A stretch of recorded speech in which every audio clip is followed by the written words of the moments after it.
सिंहासन 32 की 19वीं कहानी रूपरेख पुतली की कथा।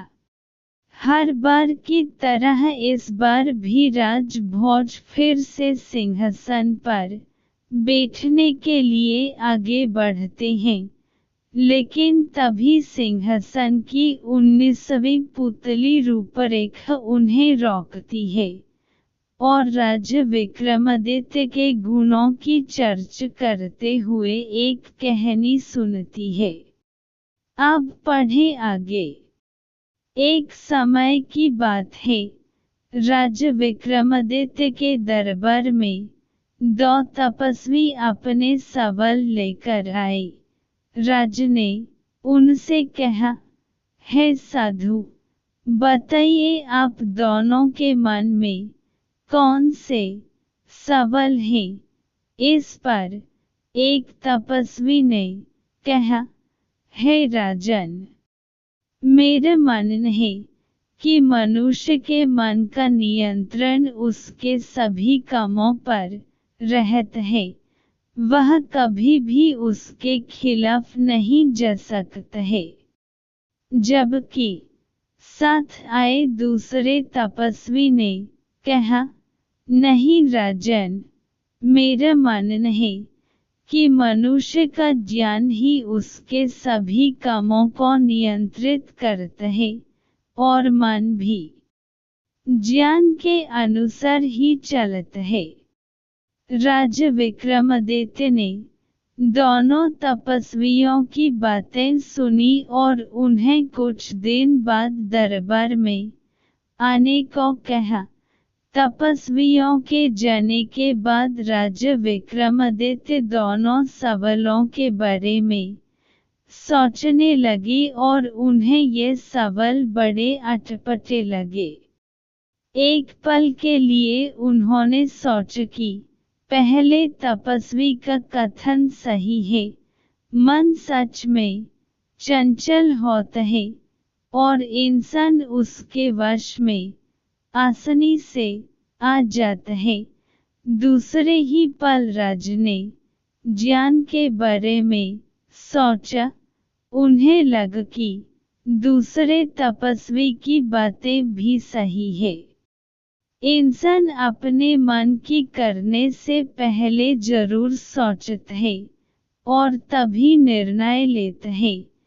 ऐसे तो ज्ञान मन से ज्यादा प्रभावी है। इन दोनों उलझे सवालों का जवाब ढूंढने के लिए राजा वेश बदलकर राज्य में निकल पड़े। कुछ दिनों तक घूमने के बाद उनकी नज़र एक गरीब युवक पर पड़ी, जो एक पेड़ के नीचे बैठकर आराम कर रहा था। उस युवक के बगल में उसकी बैलगाड़ी खड़ी थी। राजा विक्रमादित्य उस युवक के पास गए और उन्होंने उस युवक को पहचान लिया। पेड़ के नीचे बैठा वह युवक उनके दोस्त सेठ गोपाल दास का छोटा बेटा था।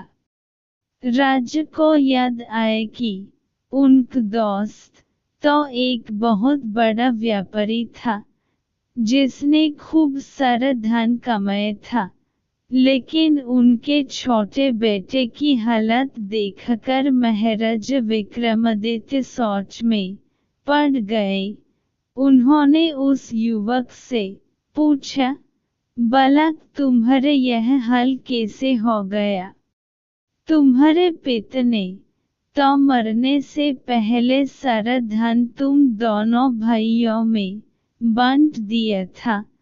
तुम्हें तो इतना धन मिला होगा कि तुम्हारी जिंदगी आसानी से कट सकती थी, लेकिन तुम तो गरीब नजर आ रहे हो। इस पर युवक ने कहा, पिता द्वारा धन बांटने के बाद उसके भाई ने बड़ी समझदारी के साथ धन का उपयोग किया। उसने अपने मन की चंचलता को शांत रखकर जरूरतों के हिसाब से पैसे खर्च किए। साथ ही दिन रात मेहनत की और अपने व्यापार को आगे बढ़ाया, लेकिन मैंने धन को केवल बुरी आदतों को पूरा करने के लिए इस्तेमाल किया।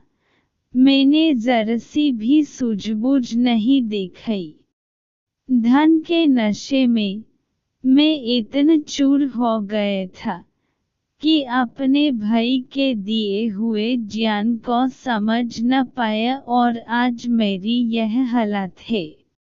युवक ने आगे कहा, अपने चंचल मन को नियंत्रित न कर पाने के कारण मैं 1 साल के अंदर ही कंगाल हो गया। आज मैं दर-दर की ठोकरें खाता फिर रहा हूँ, लेकिन मुझे अपनी गलती का एहसास हो गया है।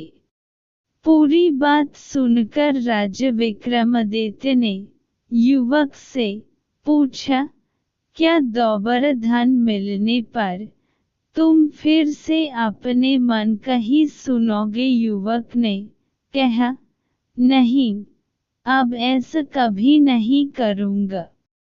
इन ठोकरों को खाने के बाद यह ज्ञान मुझे मिल गया है कि इंसान ज्ञान के बल पर अपने मन को भी वश में कर सकता है।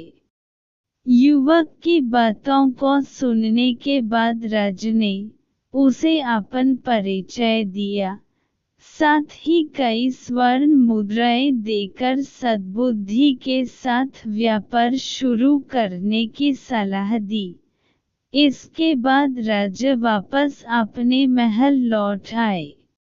उस युवक से मिलने के बाद राजा विक्रमादित्य को दोनों तपस्वियों द्वारा पूछे गए सवालों के जवाब मिल गए थे, इसलिए उन्होंने अगले दिन दोनों को दरबार में बुलवाया। दोनों तपस्वी जब राजा के सामने पेश हुए, तो उन्होंने उन सवालों के जवाब दिए। राजा ने कहा, इंसान का मन बार बार उसके शरीर पर नियंत्रण पाने की कोशिश करता है, लेकिन उसका ज्ञान उसे कभी हावी होने नहीं देता है। एक ज्ञानी व्यक्ति कभी भी मन के आगे नहीं हारता है और वह हमेशा अपने ज्ञान से ही चलता है। राजा ने उन दोनों तपस्वियों को उस गरीब युवक की कहानी सुनाई और कहा, अगर मन रथ है तो ज्ञान उसका सारथी होता है, बिना सारथी के रथ कुछ नहीं है। राजा की बातें सुनने के बाद दोनों तपस्वियों को अपने सवालों के जवाब मिल गए थे। राजा की बातों से प्रसन्न होकर दोनों तपस्वियों ने उन्हें एक खड़िया उपहार में दिया। इस खड़िया की एक खासियत थी कि इससे बनाए गए चित्र रात में जीवित हो सकते थे और उनकी बातों को भी सुना जा सकता है। राजा विक्रमादित्य ने यह जानने के लिए कि खड़िया सच है या नहीं, उन्होंने कई चित्र बनाए। खड़िया सचमुच वैसा ही निकला जैसा तपस्वी ने कहा था। धीरे धीरे राजा उसमें मग्न होते चले गए, यहाँ तक कि उन्हें अपनी रानियों की भी चिंता नहीं थी। कई दिनों बाद जब रानियां उनसे मिलने आईं, तो राजा का ध्यान बंटा। राजा ने जब खुद को देखा तो जोर से हंस पड़े। इस पर रानियों ने पूछा, महाराज आप हंस क्यों रहे हैं?